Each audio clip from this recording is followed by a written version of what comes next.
ఈ వీడియోలో సమాన భిన్నాల గురించి నేర్చుకుంటాం. దీనినే ఇంగ్లీష్లో ఈక్వివాలెంట్ ఫ్రాక్షన్స్ అని అంటారు. ఇది ఒక కేక్ అనుకోండి. చూడటానికి అలా లేకపోవచ్చు, కానీ కేక్ అని ఊహించుకోండి. దీనిని నేను 2 సమాన భాగాలుగా చేశాను.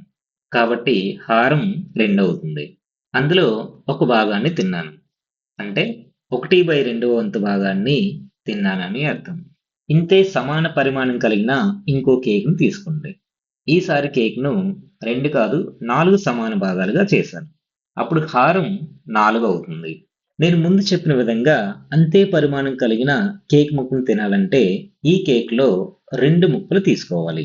అంటే నేను తిన్న కేక్ పరిమాణం 2/4 అవుతుంది.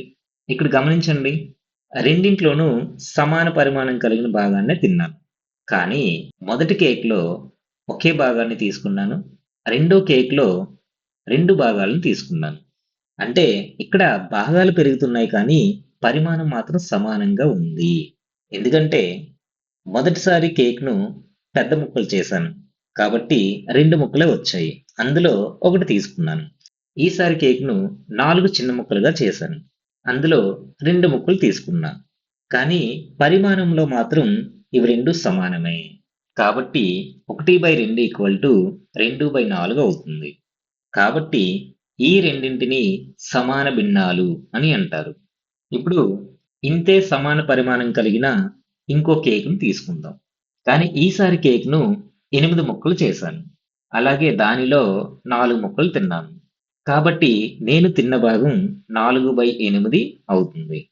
అలాగే ఈ పరిమాణం మిగతా వాటితో పోల్చి చూడండి. వాటికి సమానంగా ఉంది. మొదటి కేక్‌లో ఒక భాగం తిన్నా, రెండో కేక్‌లో 2 భాగాలు తిన్నా, మూడో కేక్‌లో 4 భాగాలు తీసుకున్నా 3 సమాన పరిమాణం కలిగిన భాగాలే. మూడింట్లో నేను తీసుకున్న భాగాల యొక్క పరిమాణం మాత్రం సమానంగా ఉంది. కాబట్టి 1/2 2/4 4/8 అయ్యింది. కాబట్టి ఈ మూడింటిని సమాన భిన్నాలు అంటారు. అలాగే ఇక్కడ గమనించండి. మొత్తం భాగాలు 2 రెట్లు పెరిగాయి.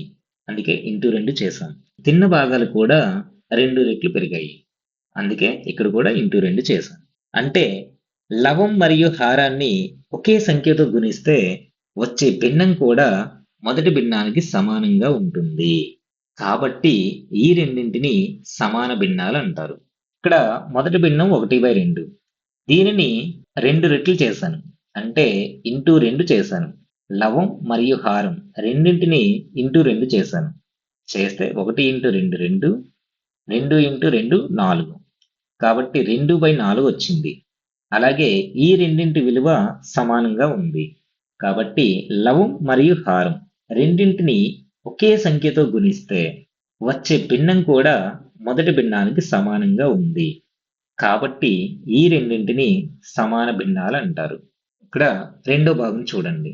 ఇక్కడ 4 భాగాలుగా ఉన్న వాటిని నేను ఒక్కొక్కటి 2 భాగాలుగా విభజించాను. అంటే 2 రెట్లు చేశాను. అలా చేయడం వల్ల నేను తిన్న భాగాలు కూడా 2 రెట్లు అయ్యాయి. కాబట్టి ఇంటూ 2 అని రాస్తున్నాను. అలాగే ఈ 2 భిన్నాలు కూడా సమానమయ్యాయి. 2/4 4/8 అయ్యింది. ఇక్కడ కూడా లవం మరియు హారం రెండింటిని ఒకే సంఖ్యతో గుణించాను. కాబట్టి 2/4 4/8 అవుతుంది. ఇప్పుడు మొత్తంగా చూసుకుంటే 1/2 2/4 4/8 అయ్యింది. కాబట్టి ఈ 3 సమాన భిన్నాలు అవుతాయి. దీని నుండి మనం ఏం చెప్పొచ్చంటే ఏదైనా భిన్నంలోని లవం మరియు హారం రెండింటిని ఒకే సంఖ్యచే గుణిస్తే సమాన భిన్నాలు ఏర్పడతాయి. ఈ వీడియోలో మనం ఏం నేర్చుకున్నాం? సమాన భిన్నాల గురించి నేర్చుకున్నాం.